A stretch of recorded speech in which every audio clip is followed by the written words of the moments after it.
Back حسن اعتراض کر رہے تھے جناب اعلیٰ مینوں تسی بولن ہی نہیں دے رہے. اب جی جناب اعلیٰ اوور ٹو یو. نہیں میں بیسکلی حافظ صاحب جو بات کر رہے تھے اس میں ان کی مطلب باتیں ٹھیک ہیں لیکن چند باتوں سے میرا اختلاف ہے اور اعتراض بھی ہے اس کے اوپر. دیکھیں ایک تو ہمارے ججز کے ریمارکس اور سوالات اتنے زیادہ ہوتے ہیں کہ وہ کیس کو جو وکیل ہے وہ بلڈ نہیں کر سکتا.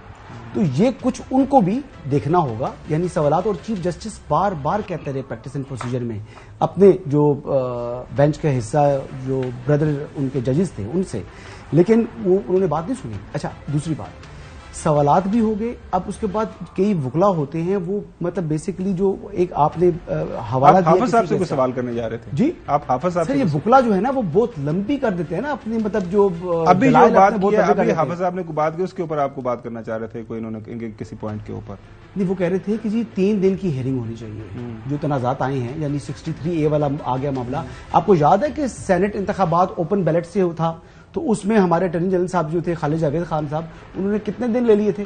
تو بات یہ ہے کہ آپ نے بھی کیس کو بریف اینڈ کمپلیٹ کرنا ہے. دیکھیں نا آپ نے کیس کو دلائل کو بریف اینڈ کمپلیٹ رکھیں. ٹھیک ہے بریف اینڈ کمپلیٹ رکھیں اور پھر تاکہ جو ہے نا وہ ججز بھی سوالات کم کریں تو آپ کے کیسز جو ہے وہ جلدی ڈسپوز آف ہوں گے. ابھی پینڈنسی اتنی بڑھ چکی ہے کیسز آپ نے زیادہ سے زیادہ جو ہے وہ ختم کرنے ہیں. اچھی مثال کرنے چاہیے آپ کو. یہ جس طریقے سے جب سے نئے چیف جسٹس آئے ہیں وہ جو یہ دیکھیں مطلب ایک آپ کے لیے آنکھوں میں چمک آ گئی دیکھ کر خوشی کی لہر آ گئی. یہ ہوتا ہے طریقہ. اس طریقے سے آپ نے جو ہے ایشو بھی ریزالو کر دیا اور ہر ایک کے لیے ون ون. 2 اہم کیسز اس وقت سپریم کورٹ کے سامنے درپیش ہیں. ظاہر ہے ایک تو نیب ترامیم کے حوالے سے اور دوسرا ملٹری کورٹس کے حوالے سے. یہ جو آج معاملہ ہوا ہے مطلب ہم جو اسی مثال کو اگر آگے لے کے بڑھیں تو ہم امید کرتے ہیں کہ جلدی ان کے معاملات کے جو بھی فیصلے ہیں وہ جلدی ہو جائیں گے. دیکھیں چیز یہ ہے کہ پریکٹس اینڈ پروسیجر ایکٹ جو دونوں پروسیڈنگز تھیں جو ملٹری کورٹس کی بھی تھی اور نیب کی تھی وہ 184(3) کے نیچے تھیں. اور جو آپ کا پریکٹس اینڈ پروسیجر ایکٹ ہے اسے 20 اپریل سے سپریم کورٹ نے انڈورس کیا ہے کہ جس دن وہ پروملگیٹ ہوا تھا اس دن سے افیکٹو ہے. اب اس کے اندر یہ ہے کہ 30 دن کے اندر آپ نے اپیل فائل کرنی ہے اور اس کے بعد 14 دن کے اندر وہ کیس کو فکس ہونا ہے اور اس کیس کو جب آپ فکس کریں گے تو پھر اس کی پرائورٹی کے اندر آئے گا. لیکن میں یہ سمجھتا ہوں کہ جو ان میں سے جو امپورٹنٹ ایک تو لگا ہے اور اس کو چیف جسٹس صاحب نے اگلے ویک پہ ٹائم دے دیا ہے جو اس والا ہے نیب والا ہے اور وہ ایک لارجر بینچ بنے گا چونکہ 5 ججز اس کے اندر بیٹھیں گے. اب ایک جو امپورٹنٹ کیس دوسرا ہے وہ آپ کا آرمی کورٹ والا ہے جس کی ابھی فیڈرل گورنمنٹ نے اپیل نہیں کی. لیکن یہ ایک ایسا امپورٹنٹ کیس ہے کہ جس کے اندر آپ کی سپریم کورٹ آف پاکستان نے جو ایک اسٹیبلش جورسپروڈنس تھی relating to the military laws in Pakistan جو 1967 سے سٹارٹ ہوتی ہے اور اس کے بعد 75 میں ججمنٹ آتی ہے اور سپریم کورٹ اس کو کلیئرلی اس کو فالو کرتی رہتی ہے کہ یہ جو لاز ہیں اگر سویلینز وائلیٹ کرتا ہے جو 2 امینڈمنٹس 67 کی ہیں سیکشن 2D 1D اور سیکشن 59 جو ہے نہ یہ فنڈامنٹل رائٹس کی وائلیشن ہے. اسپیسیفک پرپزز کے لیے اسپیسیفک لیجسلیشن ہو سکتی ہے.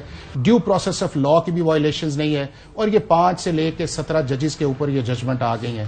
اب اس جو ججمنٹ آئی ہے اس کی ڈیویشنز کی ہے سپریم کورٹ آف پاکستان نے ایک نیا ویو پوائنٹ لیا ہے ود ریفرنس ٹو 9 مئی. لیکن اس کانٹیکسٹ کے اندر جب سپریم کورٹ گئی ہے تو وہ جو ایک امبریلا تھی پاکستان کے نیشنل سیکیورٹی کے ایشوز کے اوپر یا پاکستان کے ملٹری لاز یا جو انسٹالیشنز کے اوپر اسٹیبلشمنٹ کے اوپر ایسفنیج کے اوپر اور اس کے بعد جو آپ کی اسپائنگ تھی فارن فائنینسنگ تھی فنڈنگ تھی جو آپ کے باہر سے ٹیررسٹ آتے تھے چاہے وہ افغانستان سے آئے یا انڈیا سے وہ سارے کے سارے جو تھے وہ اس لا کی وجہ سے جو ایگزسٹ تھا. اور اس لا کو آپ کا انٹرنیشنل کورٹ آف جسٹس نے گلبوشن کے اندر بھی مانا تھا کہ اگر ملٹری کورٹ کے اندر کوئی ٹرائل ہوتا ہے تو وہ کوئی وائلیشنز نہیں ہے لیکن اس کے اوپر آپ رائٹ آف اپیل دیں. اور اس کے لیے پاکستان نے ایک آرڈیننس بھی جاری کیا اور اس سے پہلے ہماری سپریم کورٹس ہولڈ کر چکی ہیں کہ ملٹری کورٹ کے ٹرائل کے بعد جب اس کی اپیل وہاں پہ ختم ڈیسائیڈ ہو جائے اور آرمی چیف کر لے تو اس کے بعد آپ ریویو کے لیے فائل کر سکتے ہیں rate under the article 199 of constitution before the high court اور پھر آپ سپریم کورٹ آف پاکستان کے اندر ایز اے اپیل کے لیے بھی آ سکتے ہیں 185 کے اندر. تو وہ ساری چیزیں جب آپ کی ہٹی ہیں اور یہ وہ 5 اسٹیبلش پرنسپل ہے جس نے سپریم کورٹ نے ڈیویٹ کیا ہے.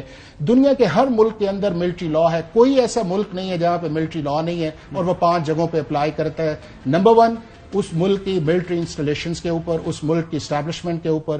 نمبر 2 اگر کسی جگہ آرمی آن گوئنگ آپریشن کر رہی ہے تو کوئی بندہ کھڑا ہے اس کے خلاف آئے گا.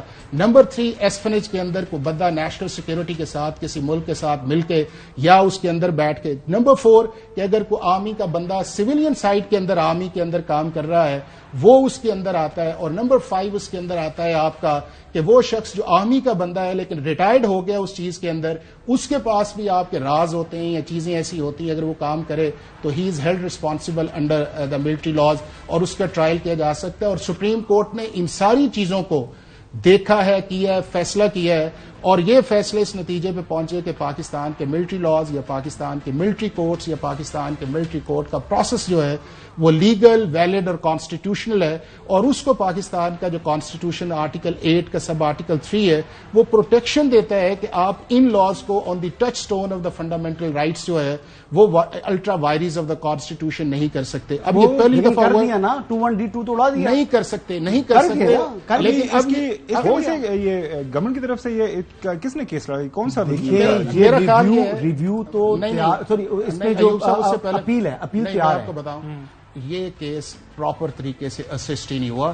اس کا جو فوکس تھا وہ تھا 9 مئی کی حد تک, اٹارنی جنرل اس کا فوکس تھا 9 مئی. جو پٹیشنرز تھے اور جو اٹارنی جنرل آفس یہ سارے 9 مئی کے فوکس پہ تھا. لیکن آخری دن جو ہے یہ آخری دن جب فیڈرل گورنمنٹ نے ایک ایپلیکیشن فائل کی اور اس کے بعد 5-7 اور ایپلیکیشنز آئیں تو یکدم بینچ کا موڈ جو ہے وہ آرٹیکل 8 کے اوپر آیا. اور اب آرٹیکل 8 کے اندر جب آپ انٹر ہوتے ہیں تو اس کا مطلب یہ ہے کہ آپ ملٹری لاز کے اوپر جا رہے ہیں اور بجائے سپریم کورٹ 9 مئی کی حد تک رہتی کہ جی چلیں کمانڈنگ آفیسر کی جورسڈکشن نہیں ہے, چلیں وہ اس کو جو ہے ادھر موقع دے دیں, یا کئی آپشنز تھے, وہ اس کو چھوڑ کے جب سپریم کورٹ اس کے اندر الفاظ میں دیکھیے جب ہے ہائی کورٹ یا اس کے سامنے تو ہمارے ویورز کے لیے سادہ الفاظ میں کہ اگر کوئی جاسوس ہے یا کوئی ایسا شخص ہے جس نے پاکستان کے ساتھ غداری کی ہے تو اس کا مقدمہ جو ہے وہ کچہری میں نہیں چلے گا, یہ ہے ملٹری کورٹس میں, وہ اس کا جو ہے وہ بیسیکلی معاملہ ملٹری کورٹ میں جائے گا.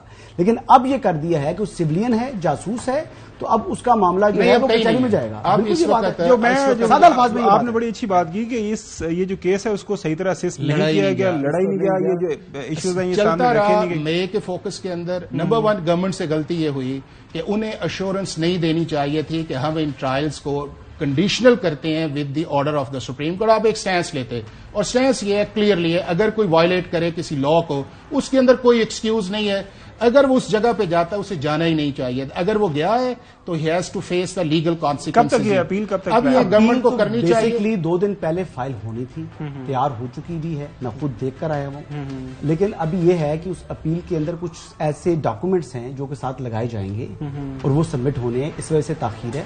اور دیکھیں اس وقت جو ایک چیز ہے جو آپ کی حافظ صاحب کی باتوں سے بھی بڑی کلیئر ہے کہ جو انہوں نے وہ عدالتی جو نظیر موجود ہے سپریم کورٹ کی ملٹری کورٹس کے حوالے سے اس کو ختم نہیں کیا جا سکتا.